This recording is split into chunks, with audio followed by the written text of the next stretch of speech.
Hola, ¿qué tal? Mi nombre es Jordan Santos y estás escuchando mi podcast. La verdad es que aún no tengo un nombre específico para este podcast. Si estuviste en el episodio anterior, pues expliqué un poco al principio que este es como un experimento, una clase de experimento, producto de una tarea del seminario que tengo en el seminario que estoy tomando. Y sí, aún no he planeado si voy a continuar sacando más episodios o incluso si voy a publicar esto de manera pública, valga la redundancia, para que todo el mundo lo vea. Pero bueno, si tú lo estás escuchando es porque al final decidí si hacerlo algo público. Y si estás escuchando, pues es una gran bendición que estés aquí y te doy gracias por prestar un poco de tu tiempo para poder discutir un poco sobre algunos temas relacionados con la Biblia, con Dios. Y bueno, si estuviste en el episodio anterior, sabrás que hablamos del amor de Dios, específicamente viéndolo desde la perspectiva de un atributo de Dios que es comunicable, es decir, una cualidad propia de Dios que es que nosotros podemos imitar, que Dios hasta cierto punto comparte con nosotros. Esos son los atributos comunicables de Dios. Y hoy vamos a continuar con este tema de los atributos comunicables, pero específicamente nos vamos a concentrar en el tema de la gracia, ¿ok? En el episodio anterior hablamos sobre lo que es el amor de Dios y cómo nosotros podemos atesorar ese amor, imitar ese amor, pero hoy vamos a enfocarnos en la gracia de Dios, que francamente tiene mucho que ver, tiene todo que ver con lo que es el amor. Entonces, hoy vamos a hablar sobre la gracia. Como en el episodio anterior nos estamos enfocando en este atributo desde la perspectiva de varios autores que a mí me inspiran y autores que usé su información y su estudio para poder dar este podcast. Entonces, los autores de los que me estoy basando son, por ejemplo, J.I. Packer, Wayne Grudem, R.C. Sproul y John Piper, que son varios teólogos así chonchos que saben un montón, que tienen un cerebro gigante y que son mucho más inteligentes que yo. Entonces, con base en las enseñanzas de ellos y obviamente basándonos en la Biblia, es que vamos a ir pues analizando lo que Dios tiene que decirnos hoy a través de este podcast, y espero que sea de bendición. Y espero que te la pases muy bien y que podamos aprender juntos. Entonces, ¿qué te parece si empezamos de una vez? Vamos a empezar hablando sobre el término de la gracia. ¿Ok? Vamos a hablar sobre el concepto de gracia como tal. Y al principio me gustaría empezar diciendo que la gracia viene del griego que se dice charis. No sé si es charis o charis, no sé cómo se dice, pero al menos se escucha charis, C-H-A-R-I-S. Y es un concepto que se introdujo por primera vez en el Nuevo Testamento. Es un concepto muy arraigado dentro de la religión cristiana. Es un concepto que los escritores del Nuevo Testamento tuvieron que introducir porque era una palabra que englobaba algo que era hasta ese momento desconocido en la ética y en la teología grecorromana. Por lo tanto, los autores del Nuevo Testamento, al estar hablando de este regalo inmerecido de Dios, tuvieron que crear básicamente una nueva palabra que nosotros conocemos como gracia. Entonces, desde su principio y aún hasta el día de hoy, la palabra gracia es un concepto muy enraizado con la religión cristiana. A nosotros, una de las características de las que nos conocen, o espero que sea una de las características por las que nos conozcan, es precisamente por este concepto de la gracia. ¿Okay? A los cristianos nos encanta hablar sobre este tema. Y lo vemos en toda nuestra cultura cristiana. Yo veo, por ejemplo, muchas iglesias que tienen el nombre, la palabra gracia en su nombre, ¿verdad? Yo conozco al menos 5 iglesias llamadas Comunidad de Gracia o Casa de Gracia o no sé, algo relacionado con gracia. Las prédicas, si tú entras a YouTube y buscas prédicas cristianas, constantemente uno de los temas más concurridos es precisamente la palabra gracia o el concepto de gracia. Es lo que más se predica, es de las cosas que más se enseña y francamente, si tú buscas la música cristiana, constantemente vas a hallar este concepto de gracia. Entonces, a los cristianos nos encanta hablar de gracia, es un concepto que nos define.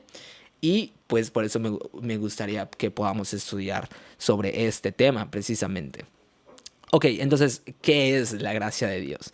De una manera fácil creo que podríamos definir este concepto como la bondad de Dios hacia aquellos que merecen solo castigo. ¿Ok? El ejemplo clásico de este concepto, que es un ejemplo que es una definición bastante acertada en mi opinión, es que la gracia es un regalo inmerecido.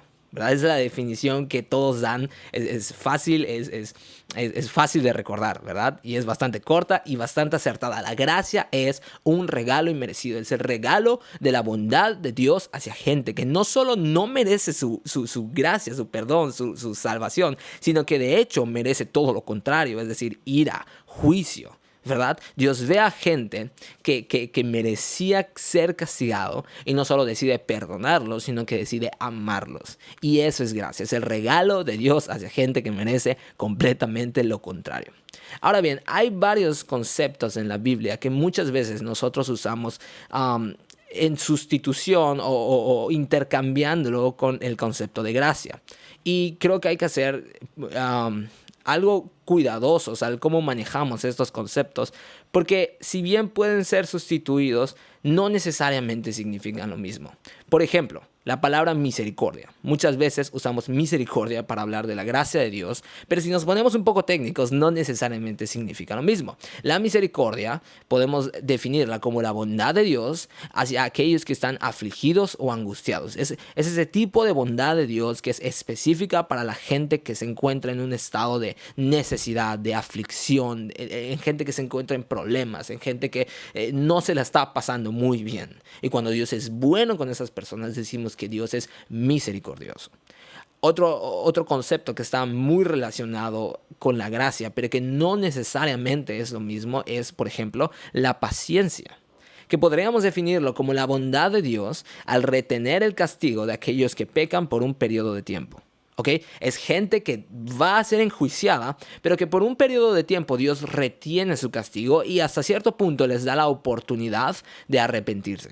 Esa es la paciencia. Entonces, misericordia, paciencia, son conceptos que si bien están íntimamente relacionados con la gracia, podríamos diferenciarlos, ¿ok? No necesariamente es lo mismo y solo quería mencionarlos para que no nos confundamos. Ahora bien, hablando específicamente de la gracia, me gustaría decir que en la teología hay dos divisiones que podríamos hacer, dos tipos de gracia. Primero podríamos hablar de lo que es la gracia común.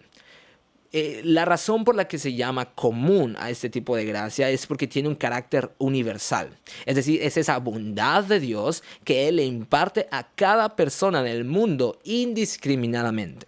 Es la bondad de Dios que Él le da a todas las personas, independientemente de si son hijos de Dios o si no lo son, si son pecadores o si son piadosos, independientemente de tu condición delante de Dios, Dios te imparte cierto tipo de gracia, que es la gracia común, es la gracia impartida a todo el mundo.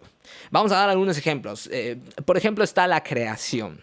¿Verdad? La Biblia dice que el sol sale tanto para impíos como para justos. O las nubes arrojan la lluvia para todos y bendice a todos. Bendice los cultivos de todo el mundo, independientemente si son cristianos o no. La salud, imagínate una persona que constantemente se encuentra no dándole la gloria a Dios, incluso ofendiendo constantemente a Dios, pero Dios les da la gracia para que se despierten el día de mañana y puedan estar saludables y puedan estar vivos y puedan tener una vida de calidad. Eso es gracia también. O las experiencias agradables que cualquier persona puede tener. El hecho de que una persona, independientemente de su creencia frente a Dios, se pueda casar, pueda tener hijos, pueda tener una esposa, pueda reírse, pueda probar su platillo favorito, pueda tener vacaciones, pueda dormir en paz. Todas esas cosas son ejemplos que Dios le da a todas las personas. Otro ejemplo pueden ser las normas sociales, el hecho de que vivamos en una sociedad que tenga cierto tipo de normas que permitan que haya una sana convivencia entre unos y otros. El hecho de que gente, aunque no sea cristiana, sepa que matar está mal. Gente que, aunque no sea cristiana, sepa que robar está mal, aunque no necesariamente hayan leído los 10 mandamientos, ¿entiendes? Es algo que Dios ha puesto también en nosotros. Incluso la misma influencia de la iglesia en la sociedad, de los cristianos unidos como una iglesia, bendiciendo la ciudad en donde viven, eso también es gracia. Nosotros somos parte de esa gracia común que Dios imparte a la sociedad. Entonces, gracia, como ya para resumirlo, después de haber dado estos ejemplos, podríamos decir que es esa bondad de Dios impartida a todo el mundo, ¿ok? Luego está la segunda gracia que conocemos en teología como la gracia especial. Y esta tiene que ver, está relacionada más bien con la redención que Dios otorga a sus hijos. Es esa gracia que tiene que ver con la salvación del hombre. Esta es una gracia, como su nombre dice, especial, que se da de manera específica para sus hijos, ¿ok? Si alguien no es hijo de Dios, puede recibir gracia común, recibe gracia común, pero no va a recibir gracia especial.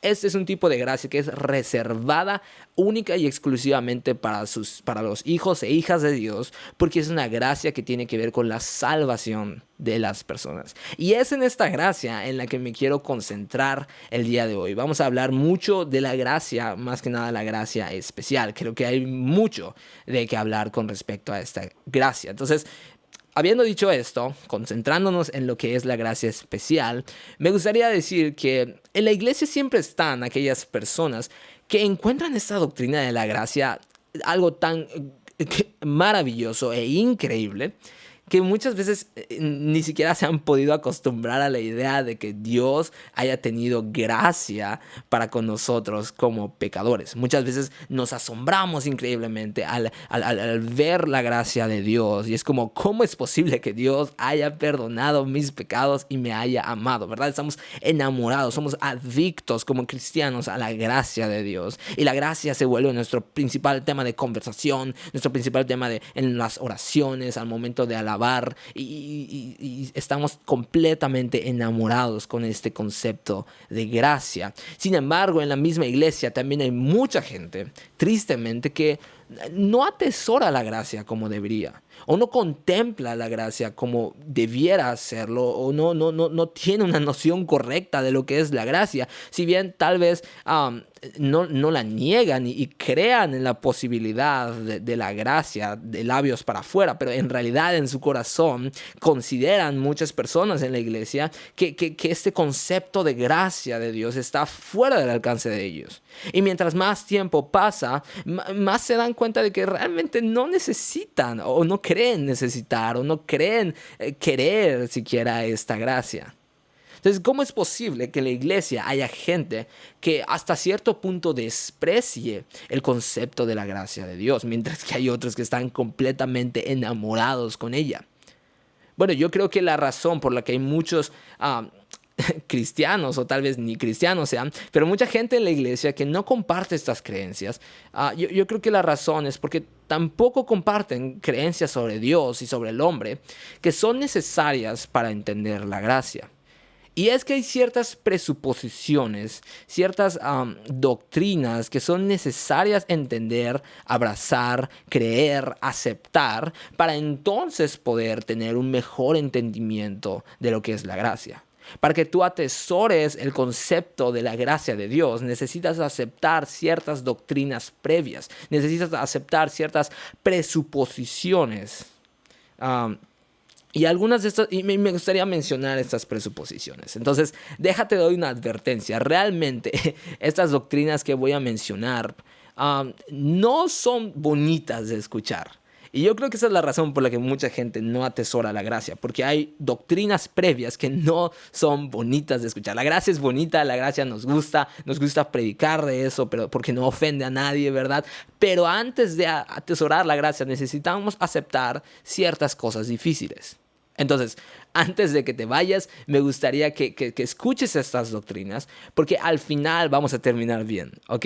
La mala noticia es solo un paso previo para llegar a la buena noticia. Entonces, vamos a ir tomando ciertas presuposiciones que son necesarias aceptar para luego llegar y aterrizar al tema de la gracia. Entonces, para atesorar la gracia necesitas tener muy bien, concretamente necesitas abrazar estas 4 presuposiciones. La primera es esta: la falta de merecimiento del hombre, moralmente hablando. La falta de merecimiento del hombre.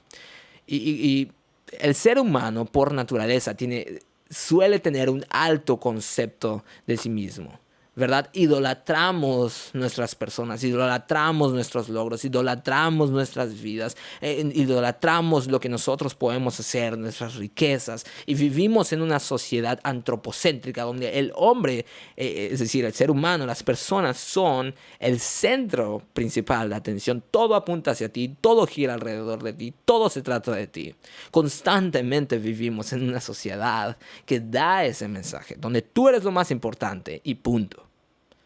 Y hablando de un aspecto moral, nos tratamos a nosotros mismos de forma decididamente amable, ¿verdad? Nos consentimos a nosotros mismos, nos damos palmaditas en la espalda creyendo que aunque sí tenemos algunas imperfecciones, realmente no somos tan malos, ¿verdad? Y nuestras virtudes y las cosas buenas que hacemos compensan nuestros pecados. Es decir, todos aceptamos que no somos perfectos, ¿verdad? Hay una frase que dice, nadie es perfecto, y lo aceptamos, ¿verdad? Yo realmente no conozco a nadie que diga, yo soy perfecto y no tengo ni un solo error. Todos lo aceptamos. Sin embargo, lo que no aceptamos es que somos completamente imperfectos delante de Dios. Y creemos que si bien tenemos algunos pecados, no son tan malos como las cosas buenas que hacemos, ¿verdad? Las cosas buenas que hacemos compensan nuestros pecados para que entonces podamos llegar a la conclusión de que a final de cuentas no somos tan malas personas. Y a mí me gusta ver en YouTube videos de un evangelista llamado Ray Comfort. No sé si lo conozcas, pero es un evangelista que pasa en las calles, básicamente cazando a todas las personas que se encuentren, y los toma y no los deja ir, aunque ellos se quieren ir, pero es muy chistoso porque los entrevista. Y el punto de Ray Comfort es hacerte ver que no eres una buena persona. Él siempre, cuando va a predicar el evangelio, siempre empieza preguntándole a la persona, hey, ¿te consideras una buena persona? Y es muy chistoso porque independientemente de si responde sí o si responde no esta persona, al final del día Ray Comfort siempre su propósito va a ser hacerte ver mediante la Biblia que no eres tan buena persona.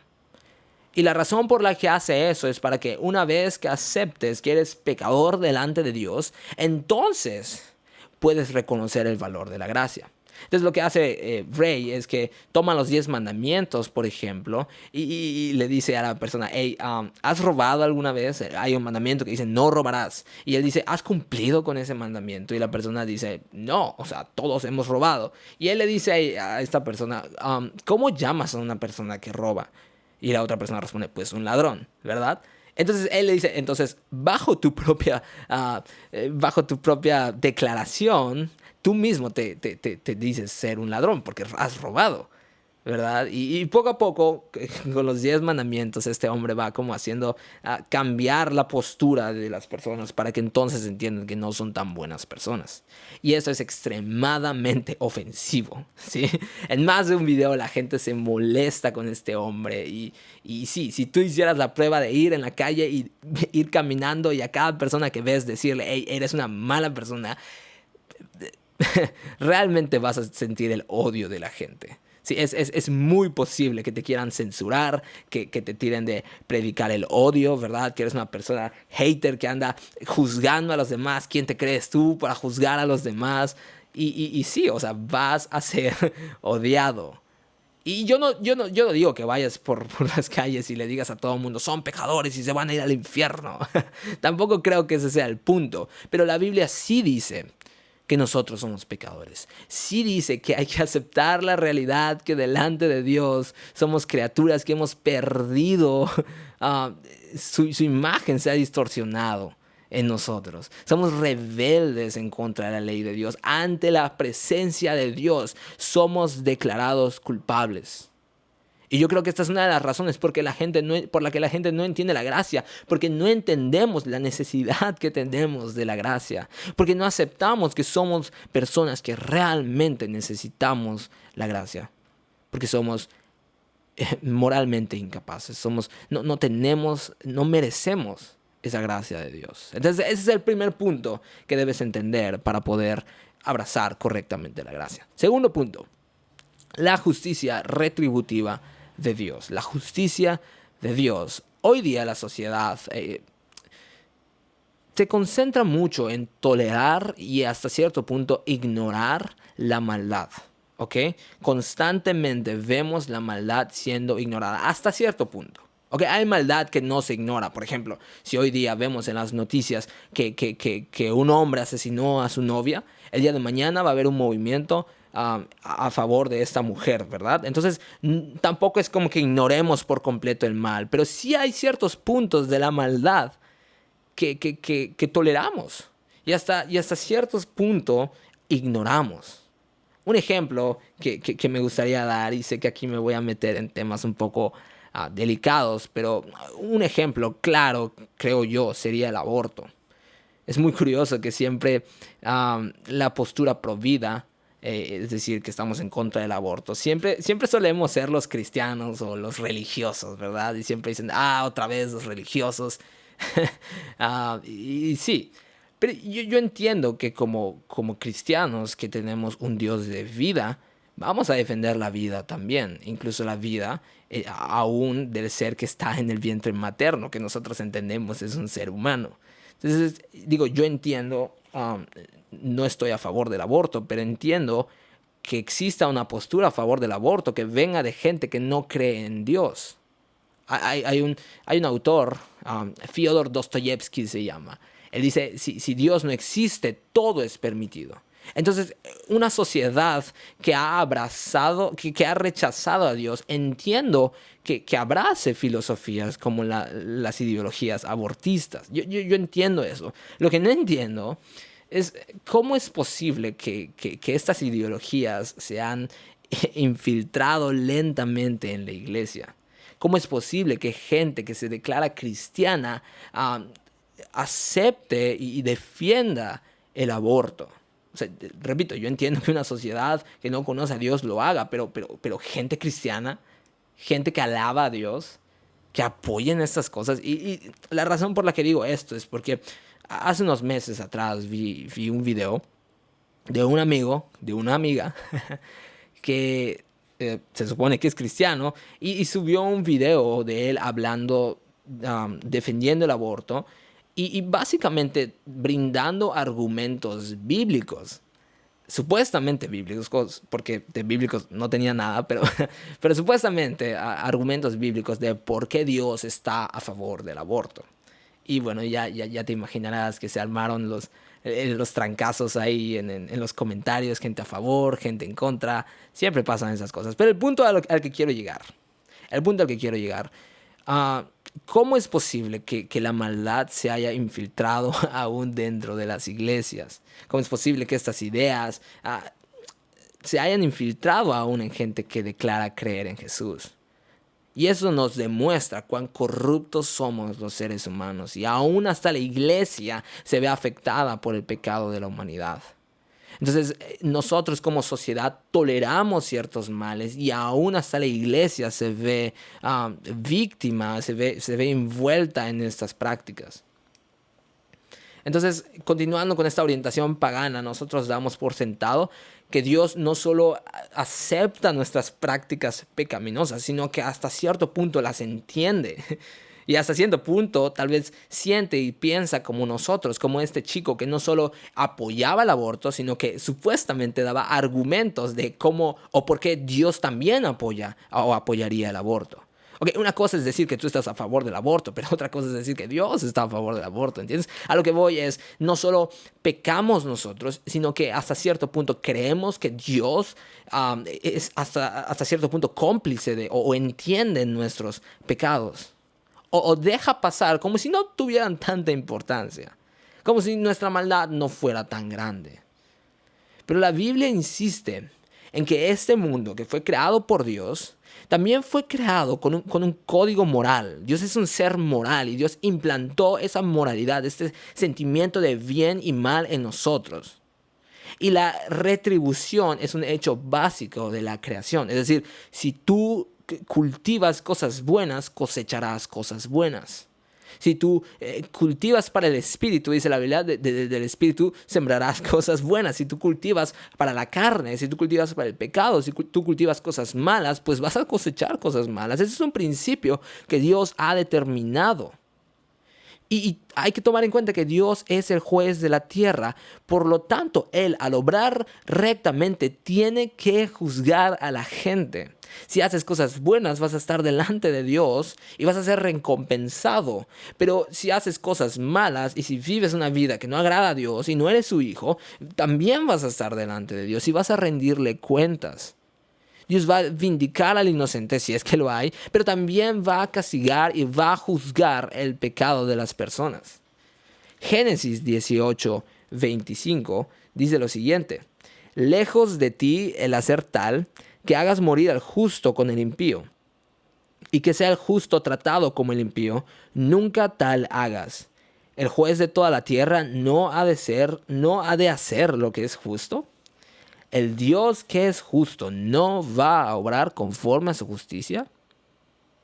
Dios no sería fiel a sí mismo a menos que castigue el pecado. Y mucha gente considera que esto no es acorde con el Dios de amor que conocen. Si estuviste en el episodio pasado, habrás escuchado que comentábamos que mucha gente considera que como Dios es amor, y como Dios perdona y es un Dios que reparte gracia, entonces no debe mandar a nadie al infierno. ¿Cómo es posible que un Dios de amor juzgue a las personas? ¿Cómo es posible que un Dios de amor mande a la gente al infierno? ¿Cómo es posible que Dios castigue a los demás? Bueno, porque Dios es amor y porque Dios ama lo bueno y lo santo y lo puro, tiene por ende que odiar el pecado. ¿Sí? Si Dios ama lo bueno, por ende Dios va a amar lo malo. Y ese es el problema. Nosotros hacemos lo malo. Dios no va a castigar el concepto abstracto del pecado. Dios va a castigar al pecador. Y si Dios es un juez justo, Dios tiene que juzgarnos con justicia. Es como un juez. Imagínate que hay un juez y se le presenta un criminal que, no sé, asesinó a su esposa. Y todas las pruebas, todas las evidencias apuntan a que él es el asesino. Y él mismo ha confesado que él es el asesino. Y están a punto de juzgarlos. Y de la nada el juez dice: ¿sabes qué, chavo? Te puedes ir a casa. No pasa nada. Todos cometemos errores. Yo creo en ti. En el fondo sé que eres una buena persona. Entonces ve e intenta no hacerlo otra vez. ¿Qué pensarías de un juez así? ¿Qué pensarías de alguien que deja ir sin ningún castigo a otra persona que es extremadamente culpable? Sería un juez injusto, ¿verdad? Tú pensarías que no tiene nada que hacer en esa silla de juez. Sería un juez corrupto. Bueno, Dios tiene que juzgarnos a nosotros por nuestro pecado. Y delante de Dios somos culpables. ¿Ya? Entonces, segundo punto que me gustaría resaltar, la justicia de Dios, ¿sí? Nuestros pecados requieren la justicia de Dios. Pasemos al tercer punto: la impotencia espiritual del hombre. La impotencia espiritual del hombre. En la antigüedad, las culturas paganas consideraban que podían comprar a sus dioses mediante sus ofrendas y sus sacrificios. Cuando veían, por ejemplo, que no había lluvia, hacían sacrificios, hacían ofrendas para ofrecerles al Dios de la lluvia, como para obtener algo de ellos, ¿verdad? Como para obtener un beneficio de ellos, como para obtener la lluvia que les va a beneficiar y que les va a permitir tener sus cosechas. Entonces la gente tenía esta idea de que podían, en cierto sentido, comprar el favor o las bendiciones de sus dioses. Y hoy en día hemos evolucionado y somos un poco más modernos y sofisticados, pero en el fondo nuestras prácticas religiosas muchas veces emulan lo que antes hacían los paganos. Hoy en día la gente, aún hasta los cristianos, muchas veces creen que pueden comprar a Dios mediante la moralidad y las actividades eclesiásticas. Hay gente que cree que mediante simplemente ser un buen hombre, una buena mujer, una buena persona, van a poder comprar meramente por obras el favor de Dios. Y todos conocemos a personas que tienen esa doble vida, ¿verdad? Que van a la iglesia los domingos y se presentan ante los demás como buenos, como santos, como gente piadosa. Y luego los ves el lunes en la escuela o en el trabajo o en la calle y te preguntas si es la misma persona, porque no parece. Y vemos gente que considera que al presentarse ante los hermanos de una buena manera, Dios va a ignorar lo que hacen escondidas. Gente que considera que pueden comprar a Dios simplemente con buenas obras. Y estas personas creen que su honorabilidad es una garantía que les va a permitir ser aceptados por Dios, independientemente de sus otros pecados, independientemente de los pecados que ellos cometan cuando nadie los ve. Pero eso es algo que la Biblia no dice. La Biblia dice que el reparar nuestra relación rota con Dios y reconquistar su favor luego de que lo perdimos gracias al pecado es algo que está mucho más allá de lo que nosotros podemos hacer. Reconciliarte con Dios es una tarea que no puedes hacer por tu propia cuenta. Es algo que va más allá de tus capacidades. Romanos 3:20 dice lo siguiente: ya que por las obras de la ley ningún ser humano será justificado delante de él, porque por medio de la ley es el conocimiento del pecado. El pecado es algo que está en todos nosotros y es algo que no podemos evitar. Ya. La salvación, y es por eso que se llama gracia, ¿verdad? Es por eso que llamamos gracia. ¿Recuerdas la definición que dijimos? Es regalo inmerecido. Es algo que viene de Dios. ¿Sí? La salvación por gracia es lo opuesto a la salvación por obras, la salvación por esfuerzo humano, porque es algo que al menos a ti se te da gratis. Es algo gratuito. Es un regalo que viene de Dios a gente que no lo merece. Es gratuito, no puedes comprarlo, no puedes hacer nada, solo recibir lo que Dios ya te da. Romanos 11:6 dice lo siguiente: y si por gracia, ya no es por obras. De otra manera, la gracia ya no es gracia. Si fuera por obras, dice Romanos, entonces ya no sería gracia. Y si por obras ya no es gracia, de otra manera la obra ya no es obra. Ya. Entonces, salvación es por gracia. No puedes comprar a Dios. Eres, como dice este punto 3, impotente espiritualmente. No hay nada que puedas hacer para comprar a Dios. Y la única razón por la que somos salvos es porque Dios quiso que sea así. Sí, ya. Entonces, punto número 4. Y ya es el último punto de todos estos puntos difíciles de escuchar.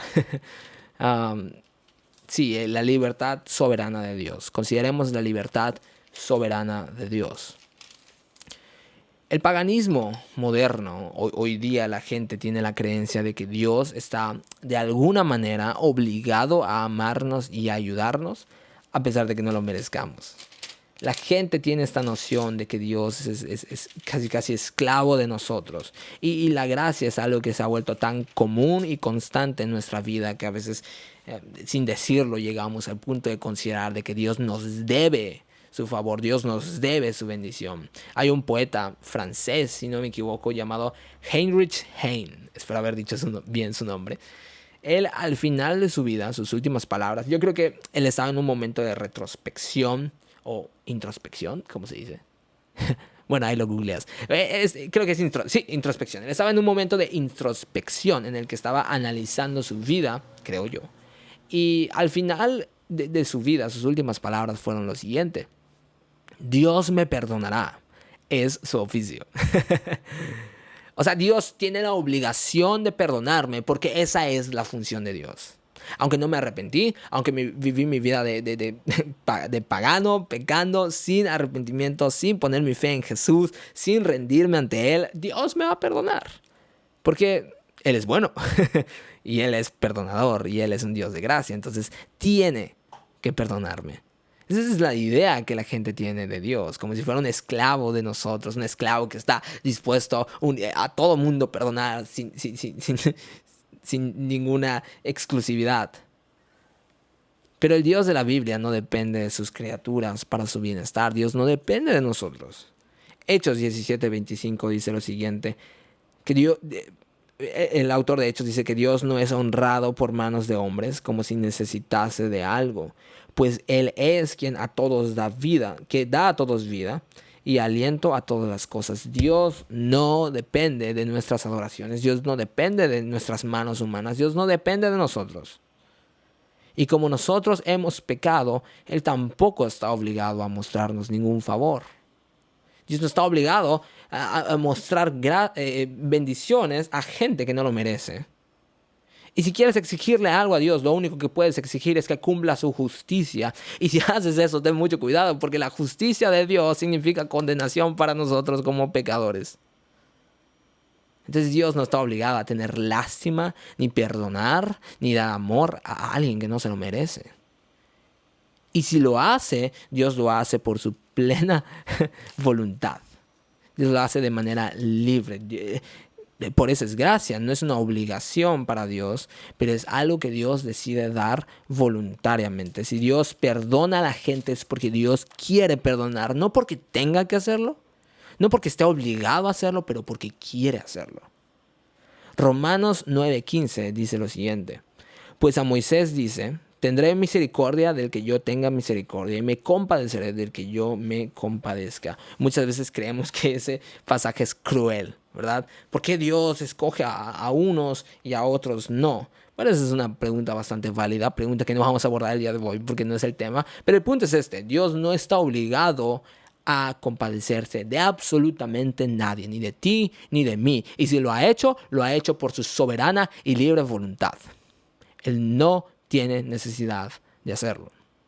Sin embargo, aunque no está obligado a hacerlo, la Biblia muestra a un Dios que constantemente obra con gracia para con su pueblo. Dios no está obligado a hacerlo, pero Dios está acostumbrado a hacerlo. Vemos a un Dios que constantemente obra a manera de gracia, ¿verdad? Salmos 119, 132 dice lo siguiente: mírame y ten misericordia de mí, como acostumbras con los que aman tu nombre. Entonces Dios está acostumbrado, Dios tiene por costumbre, me encanta eso, impartir gracia.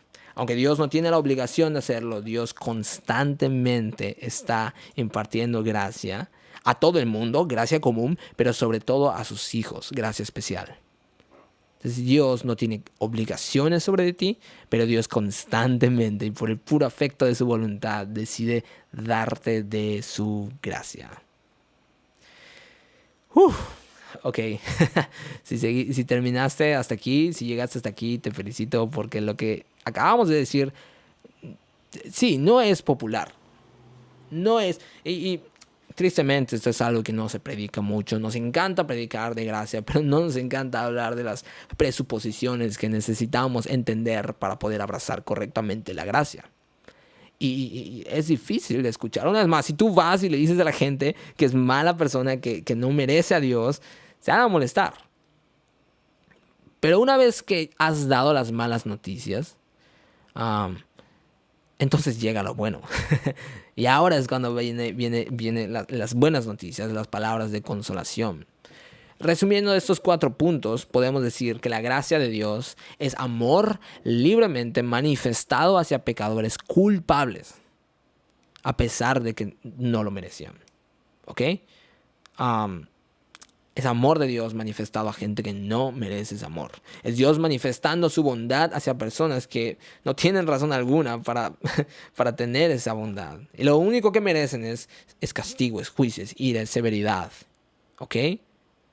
Entonces, una vez que entiendes todas estas cosas, entonces lo único que puedes hacer al ver la gracia que se te presenta en la Biblia es alzar las manos y darle la gloria y el agradecimiento a Dios. Es ver esta gracia con gozo, con alegría, con admiración, porque ahora entiendes que aquel juez que debía juzgarte de manera severa por tu pecado, ahora se ha transformado él mismo en tu Salvador.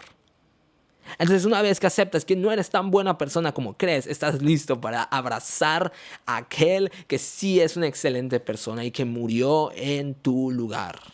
Una vez que entiendes que eres pecador, puedes ver a aquel que es santo y abrazar su gracia y atesorarla. Una vez que entiendes tu necesidad y tu enfermedad frente a Dios, entonces puedes ir y abrazarlo sabiendo que Él tiene tu salvación.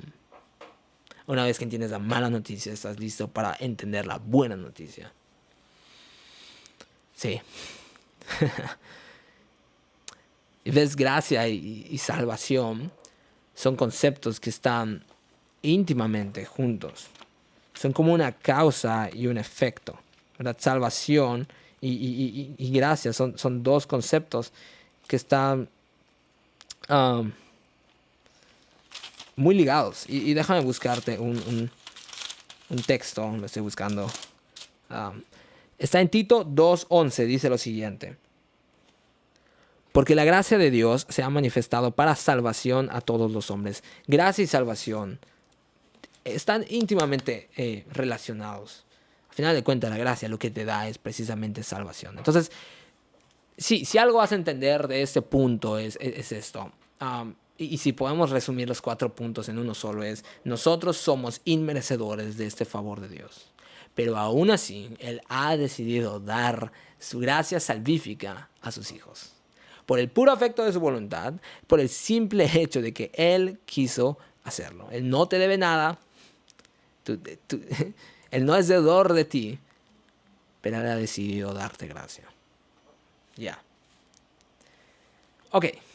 Entonces, pasemos a algunas características esenciales de la gracia, porque hemos hablado de ciertas presuposiciones, ideas que tenemos que tener previamente para entender la gracia. Ok, ya llegamos aquí y ahora vamos a hablar de algunas características propias, esenciales de la gracia. Entonces, el Nuevo Testamento declara la gracia de Dios en 3 sentidos particulares. Vamos a hablar 3 perspectivas, características bíblicas propias de la gracia. La primera es esta. Veamos la gracia como fuente del perdón del pecado. ¿Okay? La gracia como fuente del perdón del pecado. Y aquí vamos a hablar de la justificación. El Evangelio se centra en la justificación. Es decir, que delante de Dios, por las obras de Jesús, no por las nuestras, somos presentados como justos. ¿Ok? Y eso tiene que ver con la remisión de nuestros pecados, es decir, la eliminación de nuestros pecados y como consecuencia la aceptación de nuestra persona delante de Dios, porque cuando Dios nos ve en Cristo y somos justos por Cristo. Las obras que Él hizo ahora son de nuestras, de tal manera que tal como Cristo es justo, yo también soy justo. Pero tan justo como Cristo es justo, eso es increíble. Y eso es por la obra de Cristo Jesús. Entonces la justificación es la transición del estado de un criminal condenado a una terrible sentencia de cadena perpetua, que ha pasado de ser un criminal a ahora un heredero que espera una herencia tremenda de parte del rey que es Dios. Ya no eres criminal, eres heredero del rey. Y esta justificación viene por fe, ¿sí? Y la fe se produce en el momento en el que el hombre pone su confianza no en sus obras, no en lo que pueda hacer, no en su santidad, sino únicamente en Cristo Jesús como su Señor y Salvador. Entonces, justificación viene por fe. Ahora bien, si ya dijimos algo hasta el cansancio en este punto, es que nosotros somos incapaces de obtener la gracia de Dios por nuestros propios méritos. Pero alguien podría preguntarse, ¿qué no el acto de poner nuestra fe en Dios es algo que nosotros hacemos? Es decir, ¿qué no la fe es una obra? Y si somos salvos por fe y la fe es una obra, entonces ¿no valdría decir que somos salvos por obras? ¿Que no el acto de confiar en Dios es algo que viene de nosotros mismos? No. No funciona de esa forma. La fe es una actitud que es apropiada, es la única actitud del hombre apropiada para recibir la gracia. ¿Por qué? Porque la fe ocurre cuando tú te das cuenta de que no puedes por ti mismo. La fe ocurre cuando dejas de depender de ti, cuando dejas de confiar en tus propias fuerzas y entonces depositas toda tu confianza, toda tu dependencia, toda tu fe en Cristo Jesús. Fe significa rendirte a tus obras, significa rendirte. Es una actitud, más que un acto, es una actitud en donde tú realmente dejas de confiar en ti y comienzas a confiar en Cristo. Entonces, si el favor de Dios va a venirnos, no por nuestro propio mérito, entonces debe venir cuando dependamos no de nosotros mismos, sino de los méritos de otro. Y ahí es cuando aplicamos la fe.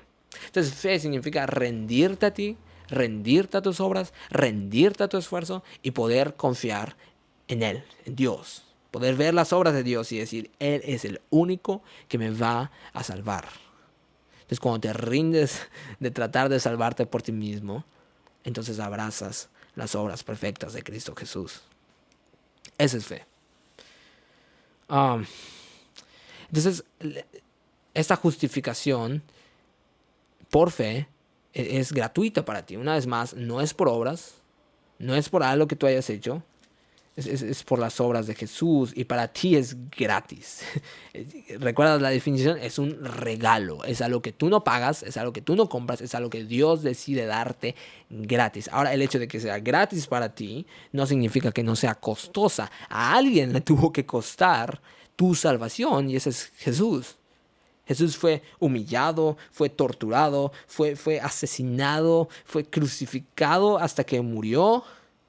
Fue separado de Dios, fue ignorado por el mundo, sufrió tremendamente y le costó literalmente toda su sangre para que tú y yo podamos el día de hoy recibir la gracia. Entonces, gracia es algo gratis, pero al mismo tiempo es algo tremendamente costoso para Dios.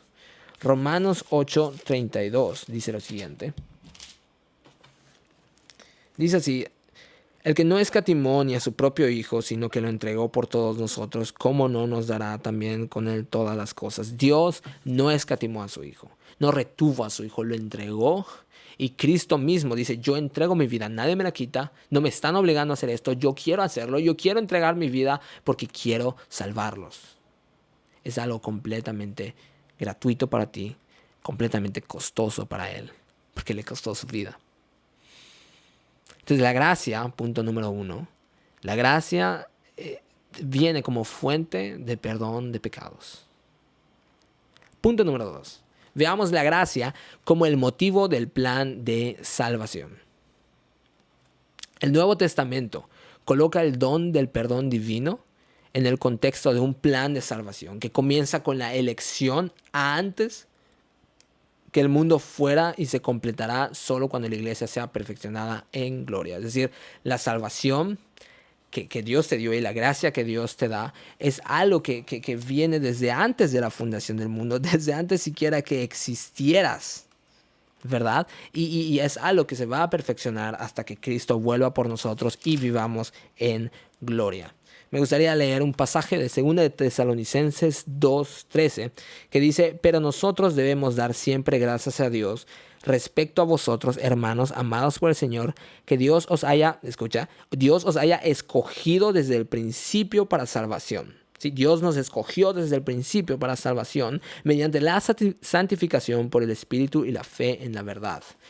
Tu salvación, y tú puedes alegrarte de esto, que tu salvación no es un accidente. El hecho de que seas cristiano no fue por producto del azar. No fue un dado que Dios tiró y cayó y ni modo caíste tú. No. Eres salvo porque Dios quiso que seas salvo. Porque Dios quiso derramar gracia ante ti desde antes que existieras. Porque Dios desde antes que existiera decidió darte gracia. No eres un producto de un accidente, sino que Dios planeó salvarte desde antes que existieras. Es un plan eterno que viene desde antes de la fundación del mundo. Efesios, vamos a buscar Efesios.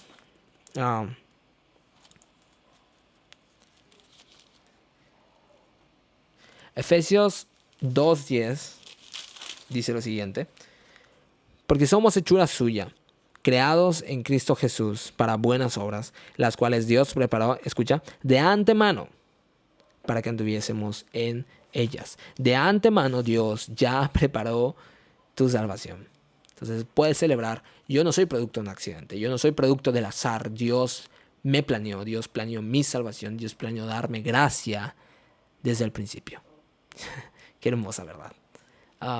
Y aquí sé que nos estamos metiendo a un concepto teológico que tal vez no todos los cristianos acepten, pero bueno, eso es lo que yo creo. La perspectiva reformada plantea varios términos teológicos y uno de los que vamos a hablar y de los que estamos hablando ahora es el término de la gracia irresistible. Gracia irresistible. Y esta doctrina hay que tratarla con un poco de cuidado, porque esta doctrina no niega la realidad de que nosotros podamos resistir la gracia de Dios. De hecho, nosotros como seres humanos pecadores caídos somos capaces de resistir y lo hacemos constantemente. Estamos resistiendo la gracia y la bondad de Dios en nuestras vidas. Las personas que corren de Dios, se alejan de Dios, niegan a Dios, están constantemente resistiendo la gracia de Dios. Entonces, este término teológico no quiere decir que no podamos resistirla, pero más bien quiere decir que a pesar de nuestra necedad y de nuestra resistencia natural hacia Dios, su gracia es tan poderosa que Él tiene la capacidad de vencer esa barrera, de vencer esa resistencia hacia su gracia. Entonces, no es que no podamos negar a Dios, es que Él es tan fuerte que cuando te escoge, no hay nada que puedas hacer para negar a Dios. Su gracia es, como diría R.C. Sproul, es efectiva. ¿Sí? R.C. Sproul prefiere llamar esta doctrina no gracia irresistible, sino gracia efectiva. Porque su gracia tiene ese poder, ese efecto irresistible en el cual nosotros no podemos negarnos a Dios. Cuando Dios te escoge, no importa cuán necio seas, Él te va a traer ante sus pies. Es por eso que es una gracia efectiva. Funciona. Cumple su función. Te llama y te trae delante de Dios. Ahora bien, esto para algunos pudiera parecer algo malo.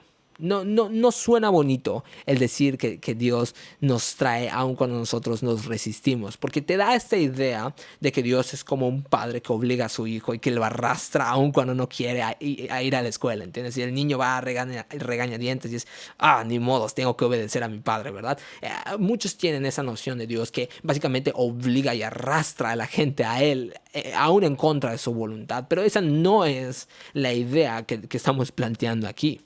¿Sí? Me gustaría leer Efesios 2 del 1 al 8. Está un poco largo, pero me gustaría que podamos leerlo. Dice así: y Él os dio vida a vosotros cuando estabais muertos en vuestros delitos y pecados, en los cuales anduvisteis en otro tiempo, siguiendo la corriente de este mundo, conforme al príncipe de la potestad del aire, el espíritu que ahora opera en los hijos de desobediencia, entre los cuales también todos nosotros vivimos en otro tiempo en los deseos de nuestra carne, haciendo la voluntad de la carne y de los pensamientos, y éramos por naturaleza hijos de ira, lo mismo que los demás. Pero Dios, me encanta esa frase, pero Dios, que es rico en misericordia, por su gran amor con que nos amó, aun estando nosotros muertos en pecados, nos dio vida juntamente con Cristo. Por gracia sois salvos. Y juntamente con Él nos resucitó. Y asimismo nos hizo sentar en los lugares celestiales con Cristo Jesús, para mostrar en los siglos venideros las abundantes riquezas de su gracia en su bondad para con nosotros en Cristo Jesús. Porque por gracia sois salvos por medio de la fe, y esto no de vosotros, pues es don de Dios. La gracia no es un esfuerzo de nosotros, más bien es un don de Dios, dice la Biblia. Es un don que se nos da y que es engendrado en nosotros a través de la regeneración. De tal manera que el Espíritu no nos arrastra en contra de nuestra voluntad a seguir a Cristo, sino que más bien lo que hace el Espíritu es cambia la inclinación, la disposición, la naturaleza de nuestros corazones, para que aun cuando antes, dice Efesios, aun cuando antes estábamos muertos en nuestros pecados, ahora tenemos nueva vida y estamos dispuestos a correr con toda nuestra voluntad y con todo nuestro permiso y con todo nuestro gozo a abrazar a Cristo. De tal manera que si venimos a Cristo es porque queremos venir a Cristo. Y si queremos venir a Cristo es porque Él hizo antes, previamente en nosotros, una obra. ¿Ok? Entonces Dios no obliga a nadie a venir a Él. Lo que hace Dios es cambia nuestros corazones para que cuando nos acerquemos a Él, vengamos con toda nuestra voluntad. De tal forma que seguir a Cristo no es un peso.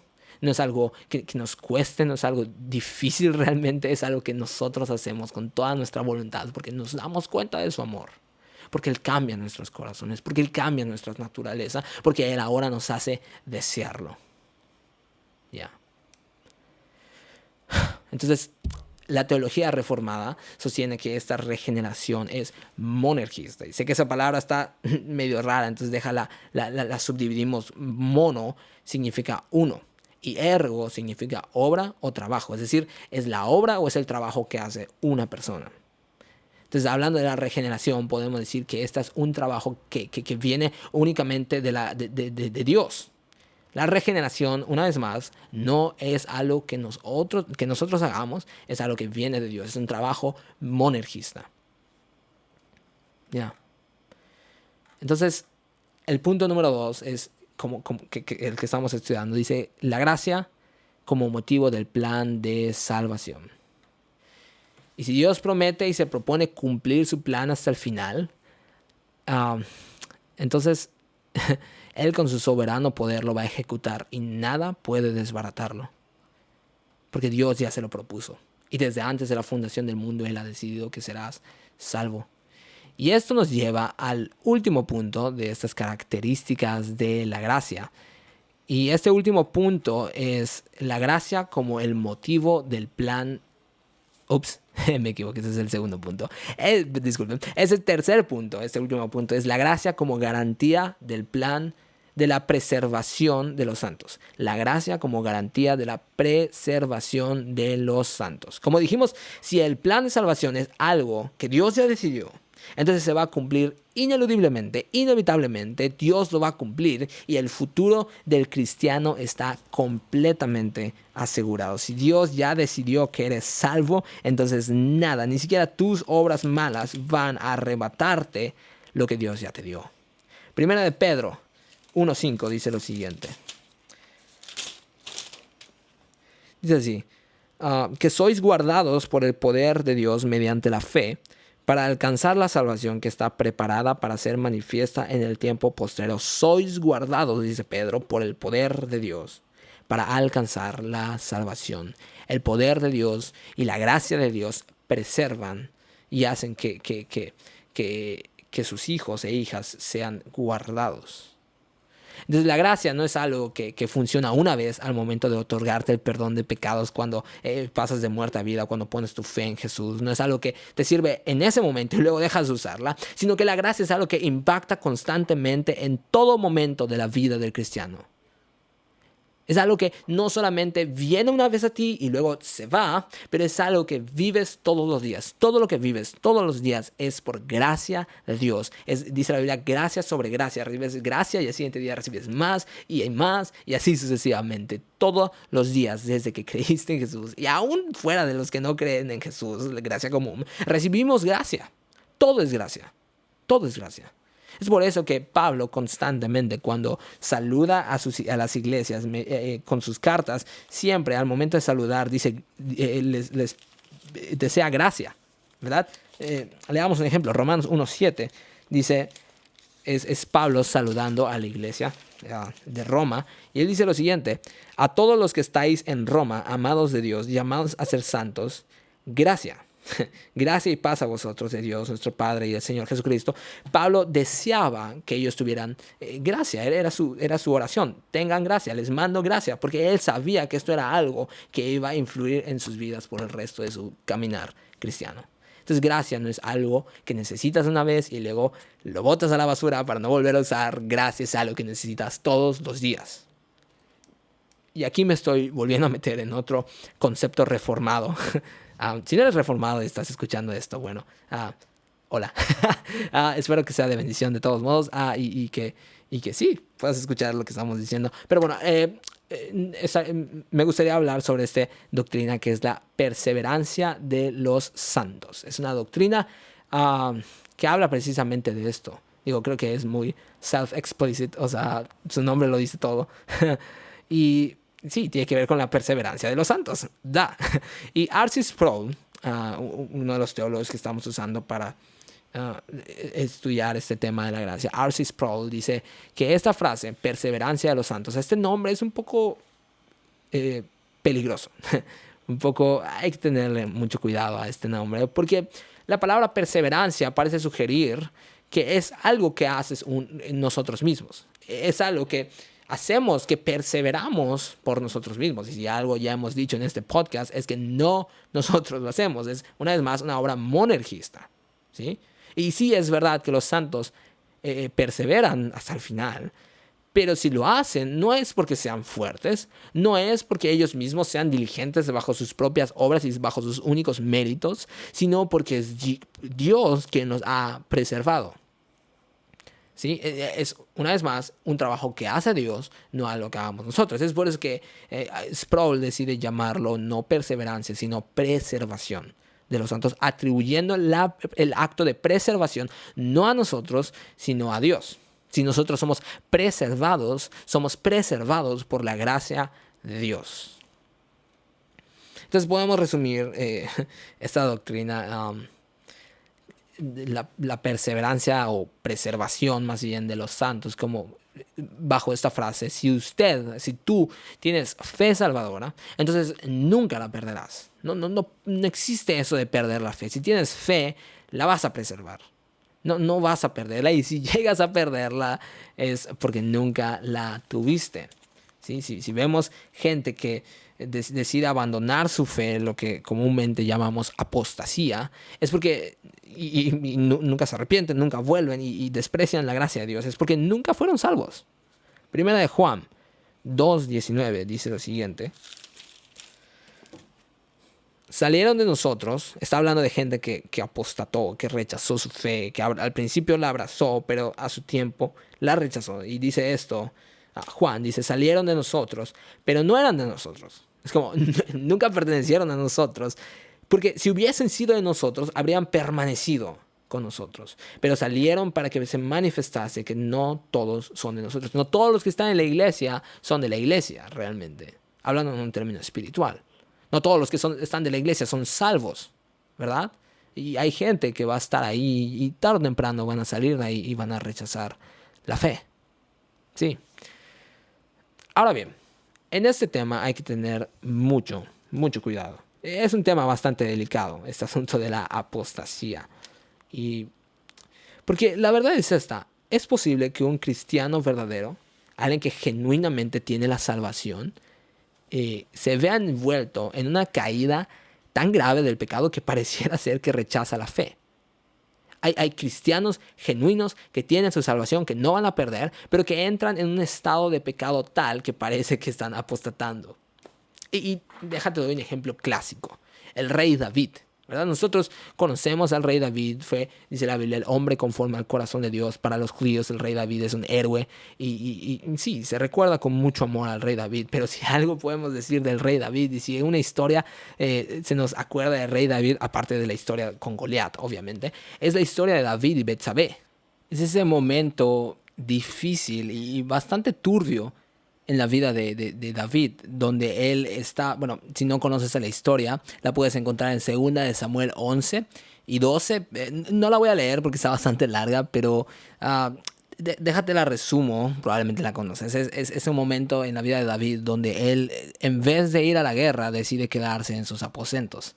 Ya sabes, a flojear, a ver Netflix, ya quedarse ahí disfrutando de los placeres de ser un rey. Entonces él está paseando entre sus aposentos y de la nada ve a una mujer que se está bañando.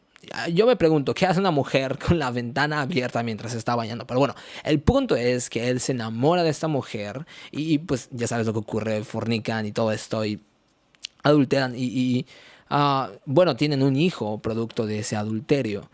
Y para hacértela corta, David se da cuenta de que va a nacer un niño. Y él no quería que, al nacer ese niño probablemente rubio, no quería que el esposo de David, Urías, se dé cuenta de que David se había acostado con su mujer. Urías era un hombre fiel a David que estaba en la guerra. Entonces, a final de cuentas, indirectamente, pero David da la orden para que pongan a Urías indirectamente, para que lo pongan al principio de la guerra, al principio de todo, para que le caiga todo. Y pues al final termina muriendo. ¿Sí? Indirectamente David asesina a Urías y pues se acuesta con su mujer. Entonces son 2 pecados bastante graves. Y yo creo que el corazón de David estaba tan empedernido en ese pecado y estaba tan oscuro en ese pecado que ni siquiera se dio cuenta de que estaba pecando, de tal manera que Dios lo que hace es mandar a un profeta, a Natán, a reprender a David para que él se dé cuenta de su pecado. Entonces cuando Natán reprende a David, David se da cuenta de que está haciendo cosas malas, entonces decide arrepentirse.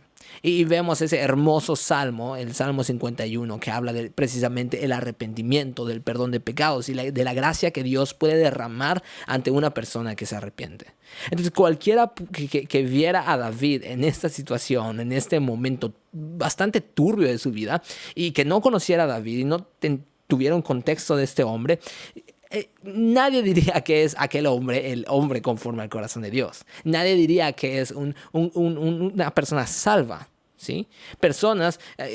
Nadie vería a este hombre como alguien salvo, pero la Biblia dice que David se arrepintió. No dice que perdió su salvación y luego la recuperó al arrepentirse, sino que él pues era el hombre conforme al corazón de Dios, pero se vio envuelto en un momento muy difícil de su vida y en un momento muy oscuro de su pecado. Sin embargo, Dios, por su gracia y por el amor que le tenía a David, decidió encaminarlo una vez más.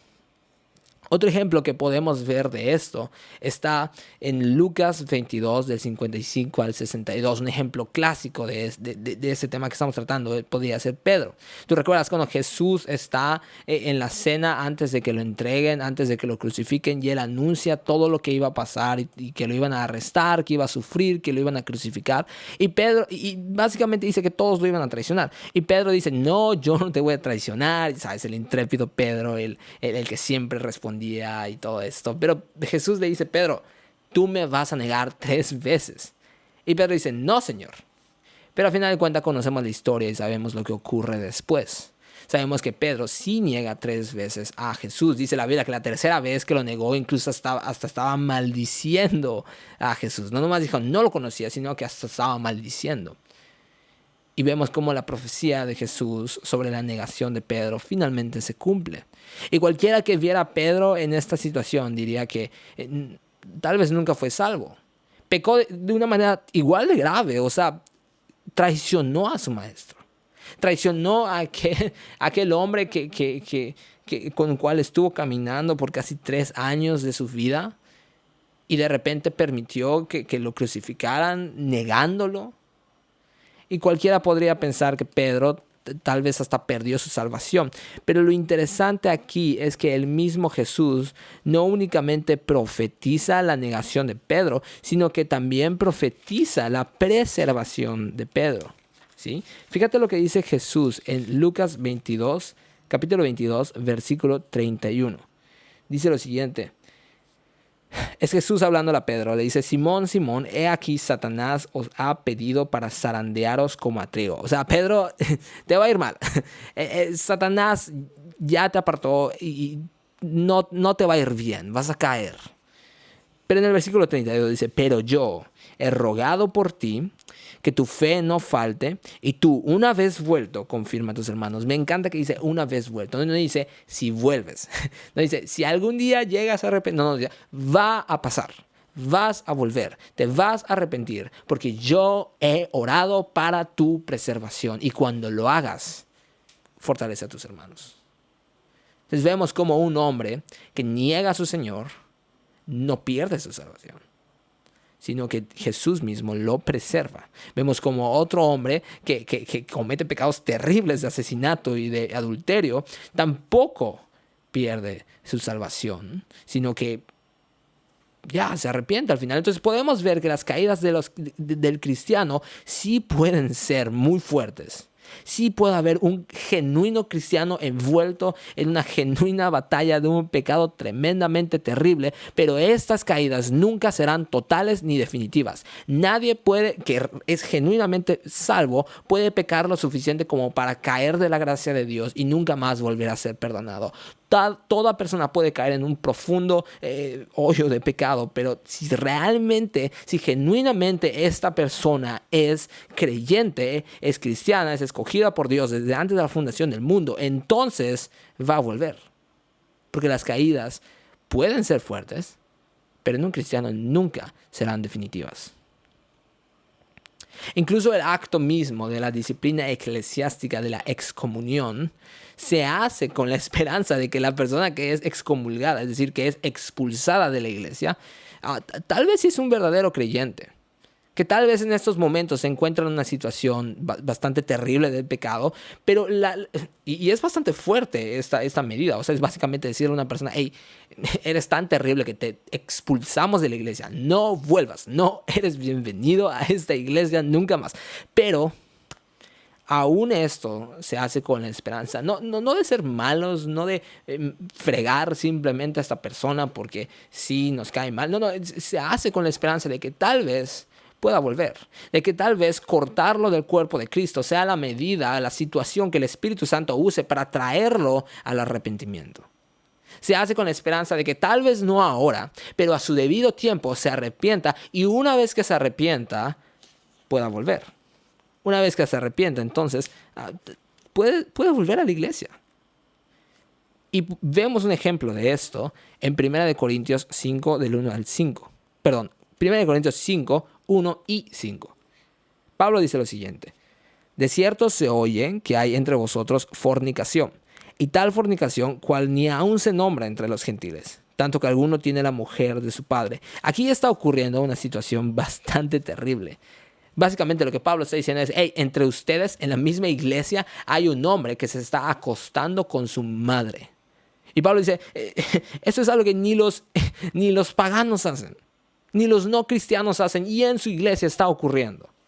Entonces Pablo continúa en el versículo 5, dice, el tal sea entregado a Satanás, qué drástico es Pablo, para destrucción de la carne. Fíjate, de la carne, no de él en sí mismo, sino de la carne, a fin de que el espíritu, su espíritu, sea salvo en el día del Señor. Básicamente dice, entréguenlo a Satanás, significa expúlsenlo.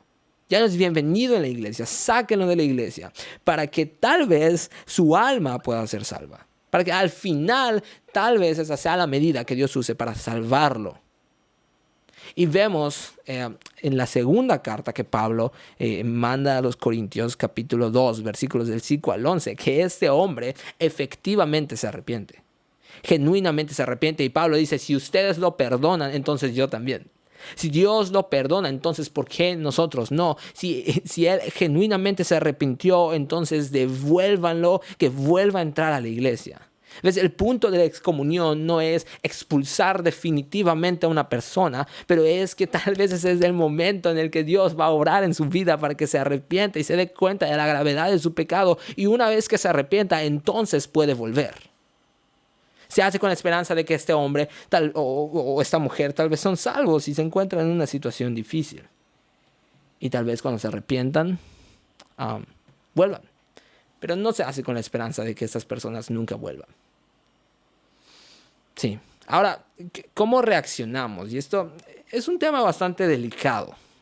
¿Cómo reaccionamos ante una persona que aparentemente hizo una confesión genuina, pública, de su fe? Y tal vez tú estuviste ahí cuando lo hizo. Y posteriormente, años después o meses después, vemos que repudia esa fe. ¿Cómo reaccionamos ante esas personas que en un momento creen en Jesús y posteriormente simplemente lo rechazan? Y yo tristemente he visto mucho, que ocurre mucho eso. He experimentado varias y he conocido varias personas que han, lo conocemos como apostasía, ¿verdad? Que en un momento abrazaron la fe y en otro momento, aún actualmente, ya no creen en Jesús, ya no creen en la iglesia, ya no se congregan ni nada. Últimamente me pasó con un joven, bueno, no tan joven, pero sí con una persona en la iglesia que llegó a nuestra iglesia hace como año y medio, tal vez, cuando aún no había todo esto del coronavirus. Llegó el hombre era un apasionado de Jesucristo. Era una persona bastante sabia. Para entonces tenía un año más o menos de creyente, era relativamente nuevo en la fe y bueno, ya se había leído toda su Biblia y sabía un montón y era una persona bastante conocedora, bastante sabia y realmente logró movilizar mucho a los jóvenes de la iglesia, sobre todo a los varones, y realmente era un líder. Entonces yo me emocioné mucho de que alguien como él haya venido a la iglesia y era muy hermoso ver a alguien con esta pasión, ¿verdad? Que era nuevo en la fe y al mismo tiempo tenía tanta pasión por Jesús. Sin embargo, al empezar la pandemia, como muchos otros, básicamente dejó de venir a la iglesia. No sé si en tu iglesia ha pasado eso, pero al menos en la mía, digo, no le digas a nadie que lo dije, pero muchas personas han usado la pandemia como un motivo, una excusa para dejar de asistir a la iglesia. Y ese hombre dejó de venir, Y fue muy extraño porque no solo dejó de asistir a la iglesia, sino que básicamente se desconectó de todos nosotros, ¿sabes? Se salió de los grupos, nos bloqueó de redes sociales y una vez fuimos a verlo a su casa para preguntarle qué onda y básicamente nos dijo que ya no quiere nada con la iglesia. Ah, sin embargo, pobrecito, aunque ya no quiere nada con la iglesia, vive por la colonia, entonces siempre lo vemos y siempre nos lo topamos por ahí, siempre que de vez en cuando salgo a correr por la colonia, siempre lo veo. Y la penúltima vez que lo vi, le pregunté, hey, ¿cuándo vuelves a la iglesia? Y él me dijo, algún día. O sea, básicamente, no, nunca. Pero gracias por la invitación, ¿no? Y es muy triste ver estas situaciones, porque debe ser un tipo muy apasionado de Jesús y luego lo ves y dices, ¿qué pasa? Y casos como esos hay muchos, hay casos muy famosos de gente, de hasta pastores que han negado su fe y es como, ¿qué ocurre con estas personas? ¿Cómo podemos reaccionar ante estas personas? ¿Cuál es la correcta actitud que debemos tener ante estas situaciones? Bueno, es bastante difícil, pero yo creo que debemos tener un juicio de caridad. Debemos juzgar con sabiduría y con mucha paciencia y con mucha gracia ante estas personas, porque aún en esta situación nosotros realmente no conocemos cuál es el verdadero estado de su alma, ¿ok? Nosotros como seres humanos no podemos conocer ni leer el corazón de estas personas. Es verdad que somos llamados a ser sabios, es verdad que somos llamados a discernir las acciones, los frutos de las personas, y por sus frutos los conoceréis, dice la Biblia, pero incluso aún hasta las personas que presentan aparentemente los mejores frutos, tampoco podemos estar 100% seguros de que son salvos. Porque no es algo que nosotros sabemos, podemos discernir, podemos llegar a conclusiones bastante satisfactorias, pero no determinantes, no 100% determinantes, ¿sí? Entonces, con respecto a estas personas que aparentemente han negado su fe, tenemos que ser extremadamente tolerantes y tenemos que dar gracia aún a estas personas. Porque solo Dios conoce su corazón. Y si Él dice que no es salvo, entonces no es salvo. Pero nosotros no estamos en posición de hacer ese juicio. ¿Ok? Entonces, si nos encontramos a alguien que está en medio de un pecado grave, que ha negado su fe, que ha tenido una caída bastante prolongada y que públicamente ha negado lo que antes creía, realmente no podemos saber a ciencia cierta si no es cristiano, porque no conocemos el día de mañana. No sabemos si el día de mañana se va a arrepentir. No sabemos si es un David que se encuentra antes de que un Natán lo haya reprendido, ¿entiendes? No sabemos realmente cuál es su situación. No conocemos su corazón. Y realmente creo que debemos tener la esperanza de que tarde o temprano Dios lo va a llamar otra vez. De que tal vez está en un estado temporal de oscuridad en su vida, pero que tal vez va a volver. ¿Sí? Entonces, ante situaciones como estas, tenemos que ser muy cuidadosos y reconocer que a final de cuentas cualquier cosa puede ocurrir. Es verdad, puede que nunca haya sido salvo. Y sí, muera y se vaya al infierno y su aparente conversión fue falsa, pero también puede ser que se encuentre en un estado difícil y que tarde o temprano Dios lo llame otra vez. Pero de algo estamos seguros. Esta persona, si es salva, no va a perder su salvación. Sí. Y si rechazó la fe y nunca la vuelve a tener es porque nunca fue salva, ¿entiendes? Seamos cuidadosos y juzguemos con mucho cuidado y mucha sabiduría casos como estos. Sí. Ahora bien, el Espíritu Santo. Hablemos un poco del Espíritu Santo y de su obra aquí en nosotros. El Espíritu Santo es quien se encarga y primeramente es quien da el inicio a la vida cristiana. Cuando ponemos nuestra fe en Jesús, el Espíritu viene a vivir en nosotros, pero también es aquel que proporciona la santificación en el creyente. Es aquel que nos ayuda a ser preservados, ¿ok? Nos ayuda en el proceso de creer, de pasar de muerte a vida, pero también nos ayuda en los siguientes pasos que damos como cristianos. Dice la Biblia que nosotros estamos sellados por el Espíritu Santo y que tenemos en él las arras de nuestra herencia. ¿Qué significa ese concepto de arras? Bueno, cuando tú pagas, por ejemplo, una casa, es un precio bastante fuerte que tienes que pagar. Y la gran mayoría de las personas no lo pagan en efectivo, porque es algo bastante costoso. Entonces, entonces lo van pagando por meses, por ejemplo. Y normalmente se acostumbra a dar un enganche.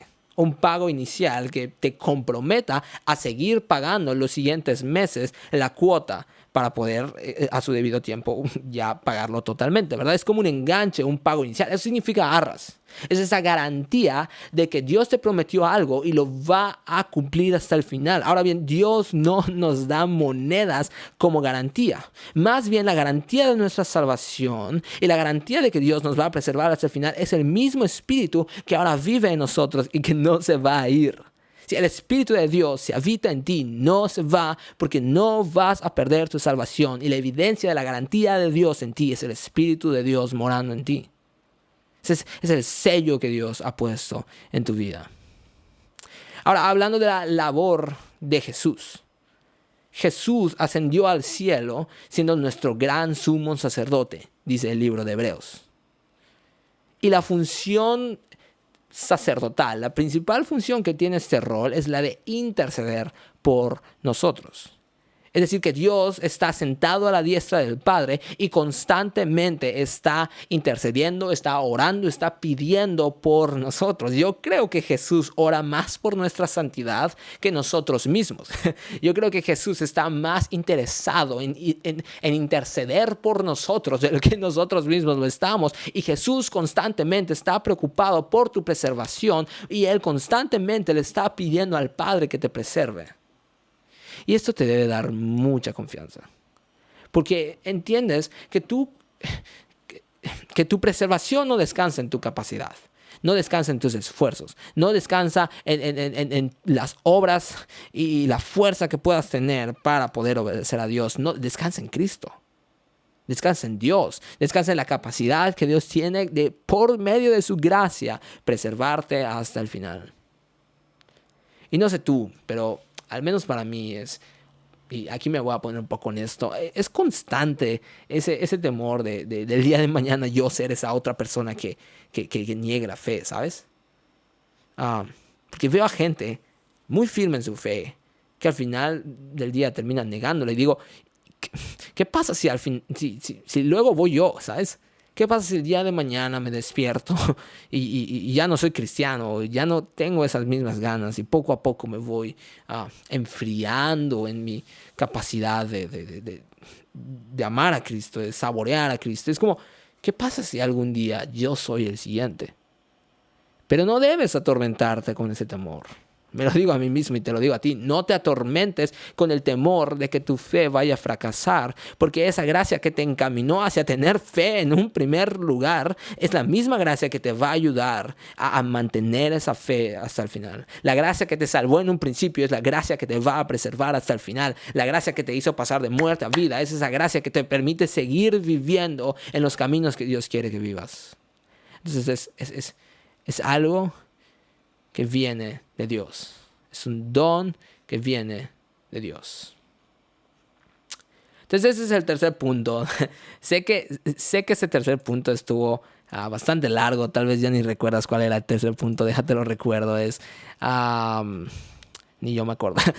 La gracia como garantía de la preservación de los santos. Entonces, 3 puntos importantes sobre la gracia. La gracia es hablada en el Nuevo Testamento como una fuente del perdón del pecado. También Dios habla de la gracia como el motivo del plan de salvación. Y pues también la gracia es la garantía de la preservación de los santos. ¿Ok? Entonces, ya para cerrar, ya estoy cerrando, te lo prometo.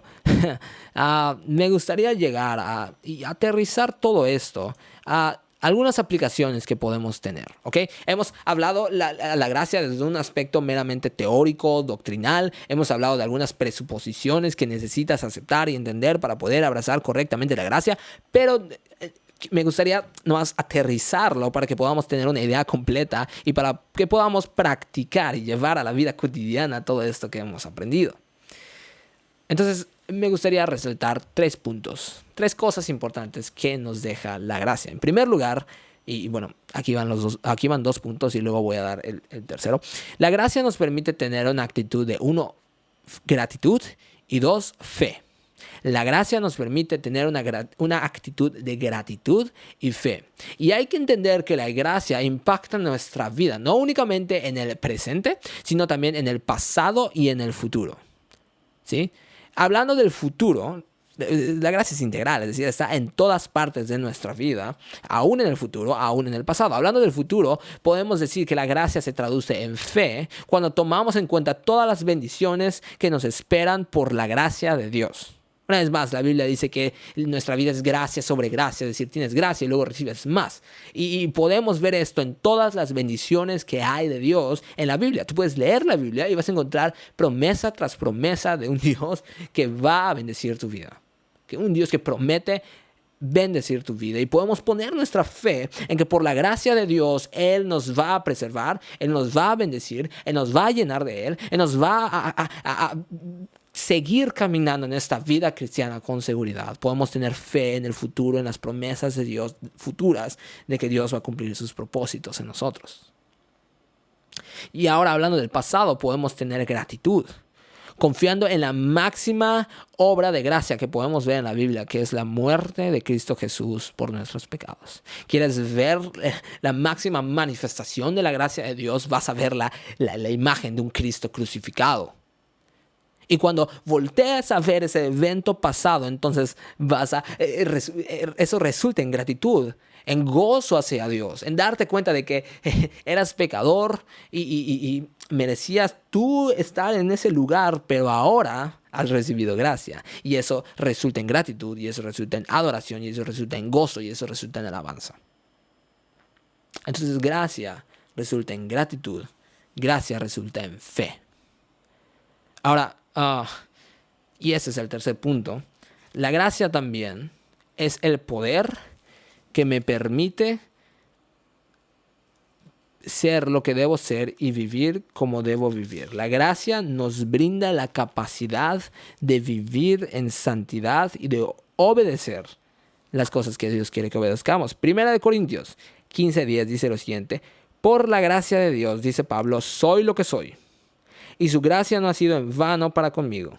Antes he trabajado más que todos ellos, pero no yo, sino la gracia de Dios conmigo. Dice Pablo, por la gracia de Dios soy lo que soy.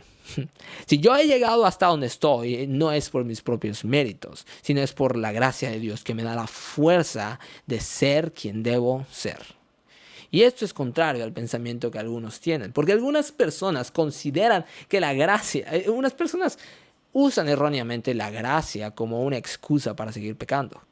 ¿Verdad? Yo conozco una persona, y probablemente tú también conoces a alguien que dice que puedo pecar porque estoy en la gracia. ¿Entiendes? Pues, si la gracia está conmigo y Dios me perdona y mis pecados no me van a quitar la salvación que Dios ya me dio, entonces puedo pecar. Puedo vivir una vida de pecado, y como tengo gracia de Dios, y como Dios es rico en perdonar, y Dios, como habíamos dicho antes, está obligado casi a perdonarme, entonces, por la gracia de Dios, me puedo vivir una vida relajada.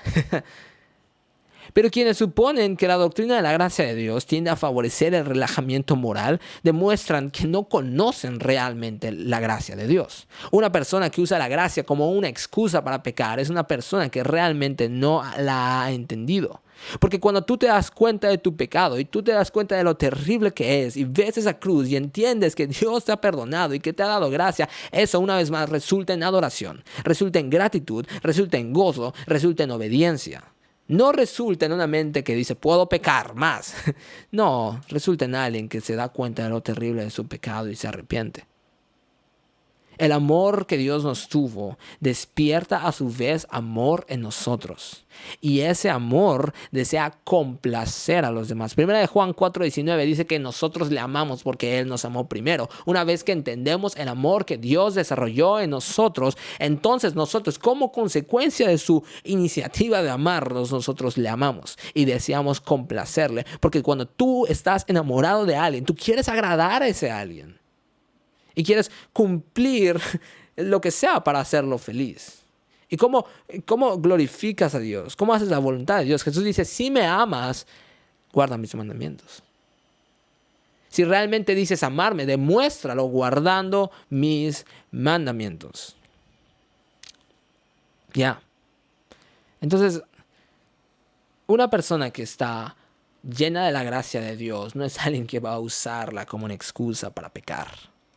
Más bien es alguien que va a vivir conforme a la voluntad de Dios porque ha atesorado ese gran regalo que es la gracia. Entonces, 3 puntos me gustaría resaltar para, de una manera aplicativa, poder aterrizar hacia nosotros lo que es la gracia. Primer punto, gratitud. Segundo punto, fe. Tercer punto, obediencia. Si quieres atesorar la gracia de Dios, cumple sus mandamientos. Vive como si realmente estuvieras consciente, y porque lo estás, de la gracia de Dios que te ha regalado. No desprecies la gracia de Dios. No desperdicies la gracia que Dios te ha dado. Vívela. Vívela. Sí. Ya. Entonces, me gustaría, ahora sí, ya, lo prometo, terminar. ¿Por qué no?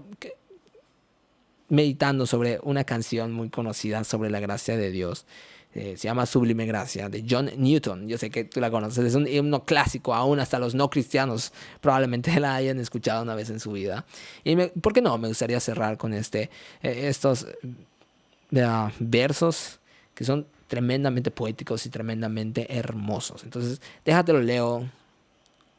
Dice: sublime gracia del Señor, que un infeliz salvó. Fui ciego, mas hoy miro yo, perdido, y Él me halló. Su gracia me enseñó a temer, mis dudas ahuyentó. Oh, cuán precioso fue a mi ser cuando Él me transformó. Ya. Entonces, me gustaría que te quedes con esa idea, que te quedes con esa oración, esa gratitud, que junto al escritor de ese himno podamos decir cuán precioso fue a mi ser cuando Él me transformó. Me gustaría que al final tú puedas realmente atesorar esa gracia, vivir esa gracia y estar consciente del regalo, tremendo regalo que Dios te ha dado. Y si no crees en nada de esto, tú también puedes ser parte de esto, tú también puedes recibir gracia.